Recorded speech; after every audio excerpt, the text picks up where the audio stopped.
ஹாய்ங்க. இன்னைக்கு என்னோட movie story கேட்க வந்த எல்லாருக்குமே என்னுடைய நன்றிகள்.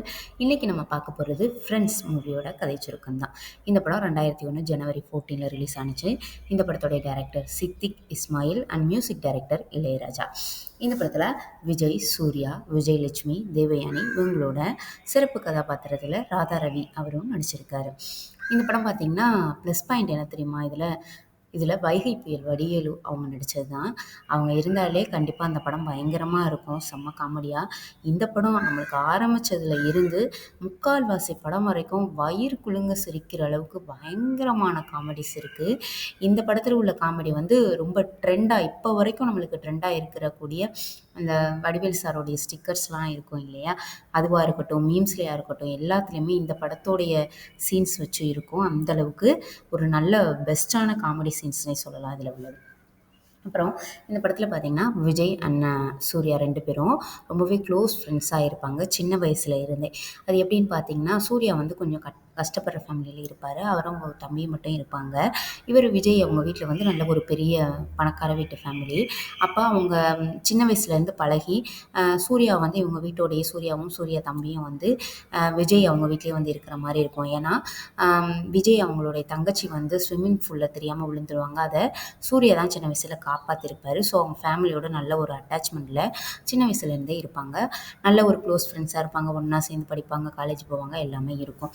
என்னன்னு பார்த்தீங்கன்னா, அவங்க ஊர்லயே விஜய் இருக்கார் இல்லையா? அவர் வந்து என்ன பண்ணுவாருன்னா, சும்மா வயசு பொண்ணுங்கள பார்த்தாலே "இல்தக்க சையா இருக்கா?" அப்படி கேட்டுக்கிட்டே திரிவாரு. அப்படின்னா என்னன்னா, அப்படியே உல்டாவா மாத்தி பார்க்கும்போது காதல், ஆசை அப்படி இருக்கான்னு கேட்டுக்கிட்டே திரிவாரு. அவர ஒரு சில இடங்கள்ல வந்து எதுலயும் பிரச்சனையில சிக்காம கூட்டிட்டு வர்றதே சூர்யா அவங்கள தான் இருக்கும்.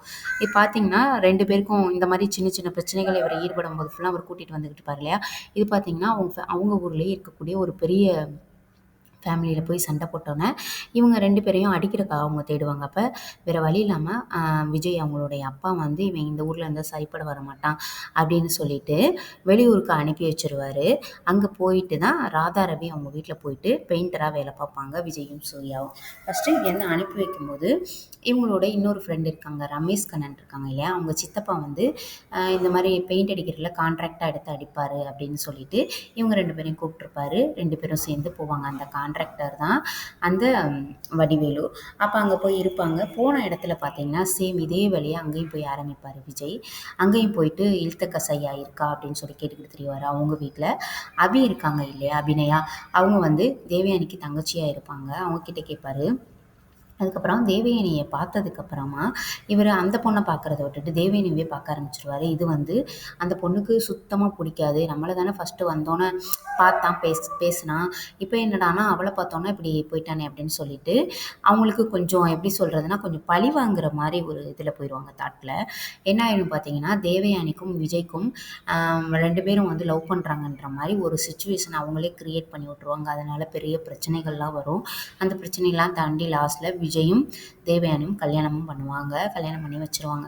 பார்த்தீங்கன்னா, தேவயானியும் வந்து சூர்யா வந்து பிடிக்காது. ஏன்னா, இவரு சில இடங்கள்ல மாட்ட போற நேரத்தில சூர்யா தான் போயிட்டு பேசுவாரு. "உங்க பொண்ணு தான் ரூமுக்கு பேசுறதுக்கு வர சொன்னுச்சு." அது இதுன்னு சொல்லியிருப்பாரு.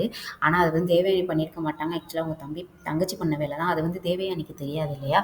ஸோ, சூர்யா தான் இதுக்கெல்லாம் காரணம் அப்படின்னு சொல்லிட்டு அவங்கள பழிவாங்கணுன்ற நோக்கத்துல தான் கல்யாணம் பண்ணி போவாங்க. ஆனா போனதுக்கப்புறம் தான் விஜய் கிட்ட கேட்பாங்க, "நான் முக்கியமா? இல்ல உங்க ஃப்ரெண்டு முக்கியமா?" அப்படின்ற மாரி. அவங்க வீட்ல ஒரு சின்ன பிரச்சனை வரும்போது கேட்கும்போது, "எனக்கு 2 பேருமே முக்கியம் தான். ஏன்னா, அவளோட தம்பி இறந்து போறதுக்கு நான் தான் காரணமா இருந்துட்டேன்." அப்படின்னு சொல்லிட்டு அந்த உண்மைய சொல்ல ஆரம்பிப்பாங்க. அது என்னன்னு பார்த்தீங்கன்னா, அப்பலாம் இந்த குடோன் மாரி ஒரு ரூம் ஒண்ணு யூஸ் பண்ணுவாங்க. பொருள்கள்லாம் அங்க வச்சிருப்பாங்க. அரிசி அந்த மாரி தானிய வகைகள் வச்சிருப்பாங்க. அதில எலி, பூனை எதுவும் போகாத அளவுக்கு டைட்டா மூடிட்டா உள்ள காத்து கூட போகாது. அந்த மாரி யூஸ் பண்ணுவாங்க பழைய காலத்துல. அந்த மாரி ரூம்ல அவன் பொம்மை எடுக்கிறக்கான அந்த பையன் வந்து போயிருவான். அது தெரியாம திறந்து கிடக்குன்னு சொல்லிட்டு, விஜய் வந்து சின்ன வயசுல இருக்கும்போது இழுத்து சாத்திருவாரு. அதில மூச்சு முட்டி அந்த பையன் இறந்து போயிருவான். அந்த விஷயம் வந்து சூர்யாவுக்கு தெரியாது. இந்த விஷயத்த வந்து தேவயானி கிட்ட வந்து விஜய் சொல்லிட்டு இருக்கும்போதே, ஸ்ரீமன் இருப்பாரு இதுல. விஜய்க்கு வந்து மாமா பையனா. அவர் என்ன பண்ணிருவாருன்னா, ஒட்டு கேட்டுட்டு போய் சூர்யா கிட்ட போய் சொல்லிக் குடுத்துருவாரு. "உன் தம்பிய கொன்னதே உன் ஃப்ரெண்டு தான்" அப்படின்னு சொல்லிட்டு. அந்த விஷயத்துல என்ன ஆயிடும்னு பார்த்தீங்கன்னா, 2 பேருக்கும் கொஞ்சம் பிரிவினை ஆயிரும். சூர்யா வந்து கோவிச்சுட்டு வெளியூர் போயிருவாரு. போனதுக்கப்புறம் அம் சூ விஜயோட தங்கச்சியா இருக்கக்கூடிய விஜயலட்சுமி இருக்காங்க இல்லையா? அவங்க தான் சூர்யா வந்து லவ் பண்ணிக்கிட்டு இருந்திருப்பாங்க. அதனால அவங்க போனதுக்கப்புறம் ரொம்பவே ஃபீல் பண்ணிட்டு சாப்பிடாம கொள்ளாம அந்த மாரி இருக்கிறனால, த தன்னோட ஃப்ரெண்ட எப்படியாவது கூட்டிட்டு வந்து தன் தங்கச்சிக்கு கல்யாணம் பண்ணி வைக்கணும் அப்படின்னு சொல்லிட்டு தேடி போவாரு. போ போற வழில பார்த்தீங்கன்னா, ஒரு மலைப்பகுதி மாரி இருக்கும். அந்த இடத்துல வந்து சூர்யா வந்து இருப்பாரு. தேடி கண்டுபிடிச்சு போயிருவாரு. போயிட்டு அவர புடிக்க போம்போது பார்த்தீங்கன்னா, அவரு ஓடுவாரு. புடிக்க போறேன்னு 2 பேரும் சேர்ந்து இந்த மலையில உருண்டுருவாங்க. உருண்டதுல விஜய் வந்து கீழ போயிருவாரு. சூர்யா மேல இருந்து புடிச்சிட்டு இருப்பாரு. "எப்படியாவது மேல வந்துரு" அப்படின்னு சொல்லிட்டு. ஆனா, மேல வரக்கூடிய சிச்சுவேஷன்ல அவங்க இருக்க மாட்டாங்க. அதனால விஜய் வந்து கைய உருவிக்கிட்டு விழுந்துருவாரு. விழுந்ததுக்கப்புறம் பார்த்தீங்கன்னா, சூர்யா ரொம்பவே ஃபீல் பண்ணுவாரு. பல வருடங்கள் கழித்து அவர் வந்து ஒரு போலீஸ் ஆஃபீஸரா இல்ல ஆர்மி ஆஃபீஸரான்னு தெரியல. ஏதோ ஒண்ணு ஆயிட்டு போவாரு ஊருக்கு. சரி போய் பார்க்கலாம் நண்பனோட வீட்ல எல்லாரும் எப்படி இருக்காங்க அப்படின்னு சொல்லிட்டு பார்க்க போவாரு. ஆக்சுவலா சூர்யாவுக்கு தெரியாது விஜய் உயிரோட தான் இருக்காரு அப்படின்னு சொல்லிட்டு. அங்கே போனதுக்கப்புறம் தான் தெரியும். அந்த டைம் பார்த்து பார்த்தீங்கன்னா, விஜயலட்சுமிக்கு வந்து ஸ்ரீமன் தாலி கட்டணும் அப்படின்னு சொல்லிட்டு வம்பா கட்ட பார்ப்பாரு. அப்ப சூர்யா போயிருவாரு இல்லையா? அப்ப போனப்ப தான் தேவயானி, அவங்க அம்மா எல்லாரும் சொல்லுவாங்க, இந்த மாரி மலையில விழுந்துட்டாரு.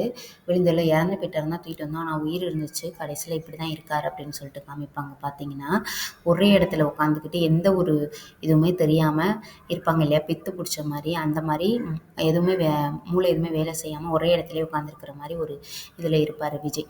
அப்போ அவங்க தங்கச்சிக்கு வந்து தாலி கட்ட போம்போது, சூர்யா வந்து எவ்வளவோ தடுத்து பார்ப்பாரு. சண்டை இது பண்ணும், எல்லாம் பண்ணுவாங்க. அப்போ வரைக்கும் விஜய் கூப்பிட கூப்பிட என்னன்னு கூட கேட்க மாட்டாரு. அப்படியே தான் உட்காந்துருப்பாரு. ஆனா, சூர்யா வந்து அடிக்கும்போது இவர் அரவிந்தா அப்படின்னு சொல்லி கத்துவாரா, அப்ப வந்துட்டு அந்த மலையிலேருந்து விழுகும்போது விஜய் அந்த அந்த மாரி தான் கத்திட்டு விழுந்திருப்பாரு. அரவிந்தா அப்படின்னு சொல்லிட்டு. அ சந்துருன்னு சொல்லுவாரு. சூர்யா தான் அரவிந்தான்னு கத்துவாரு. தன்னோட நண்பன இப்படி விட்டுட்டோமே அப்படின்னு சொல்லிட்டு. அந்த சவுண்டு கேட்கும்போது விஜய்க்கு வந்து அந்த பழைய ஞாபகங்கள் வந்து வந்துரும். வந்துட்டு அவர் எந்திரிச்சதுக்கு அப்புறமா அவர் ரொம்ப நாளா ஒரே இடத்துல வேற இருக்காரு இல்லையா? ஸோ கையெல்லாம் ஒரு மாரி எப்படி சொல்றதுன்னா, ரொம்ப ரஃப்பா இருக்கும்ல. அப்ப ஸ்ரீமன் அப்படியே கழுத்த பிடிச்சு தூக்குவாரு. தூக்கி இது பண்ணிட்டு, அதுக்கப்புறம் சண்டைலாம் முடிஞ்சிரும். ஃபேமிலியோட சேர்ந்து மறுபடியும் ஒரு நல்ல ஒரு மியூசிக் போட்டு ஒண்ணா சேர்ந்துட்ட மாரி காமிப்பாங்க நம்மளுக்கு இந்த படத்துல.